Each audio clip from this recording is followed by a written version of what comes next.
Picture this. You're driving down the highway and a brand new truck pulls up next to you. Chrome everything, leather seats, a screen bigger than your TV. And you think, who the hell is buying this?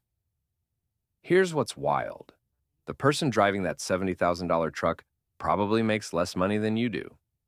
So how are regular people, teachers, nurses, retail workers, somehow signing up for car payments that rival a mortgage? And more importantly, are they actually affording it, or is something else going on? My name is Patrick, and today we're pulling back the curtain on one of the biggest financial traps in America. Let's start with the actual numbers, because they're worse than you think.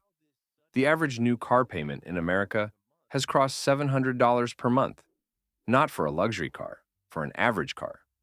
For trucks and SUVs, which is what most Americans are buying, payments routinely hit $900 to $1,200 every single month. That's $1,200 a month. For 7 years. We're talking about $100,000 in payments on a vehicle that will be worth $15,000 by the time it's paid off. Wages have not gone up enough to justify this. So, how is it happening? 3 reasons, and none of them are good news. Remember when a car loan was 3 or 4 years? That's ancient history. Today's car loans stretch 6, 7, even 8 years into the future. Some lenders are now offering 10-year car loans, which honestly sounds like a financial horror movie. Here's why dealers love this. If you spread a $60,000 truck over 8 years instead of 4, the monthly payment drops from $1,500 to around $900. That $900 feels manageable, so you sign. But here's what they're not telling you. That 8-year loan will cost you $86,000 total. The 4-year loan? $72,000. You just paid $14,000 extra for the privilege of a lower monthly number. And it gets worse. By year 5 or 6, your truck is worth maybe $25,000, but you still owe $35,000. You're trapped. You can't sell it, can't trade it without writing a check for the difference. That's called negative equity, and it's exactly where dealers want you.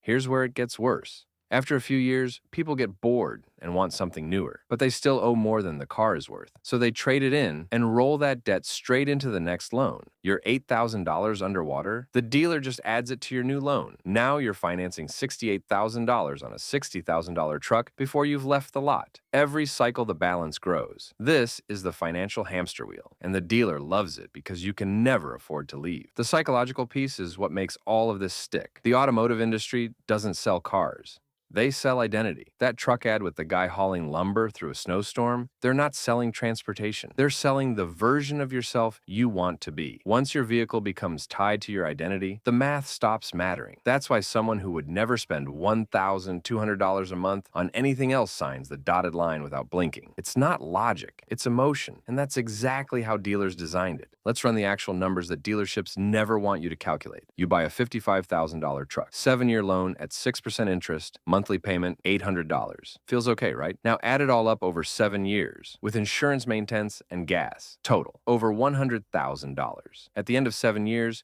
your truck is worth $15,000. You paid $100,000 plus to drive a $15,000 vehicle. That's not transportation. That's wealth destruction with heated seats. Now here's the part that should keep you up at night. If you had taken that same $800 a month and invested it in a simple index fund earning 8% annually, you'd have over $70,000 after 7 years. People aren't actually affording these car payments. They're just kicking the can down the road while telling themselves they deserve it. Maybe you do deserve it, but you also deserve financial freedom. If this hit home, subscribe, because every week I break down the financial traps that nobody talks about until it's too late. And drop a comment. What's the most you've ever spent on a car payment?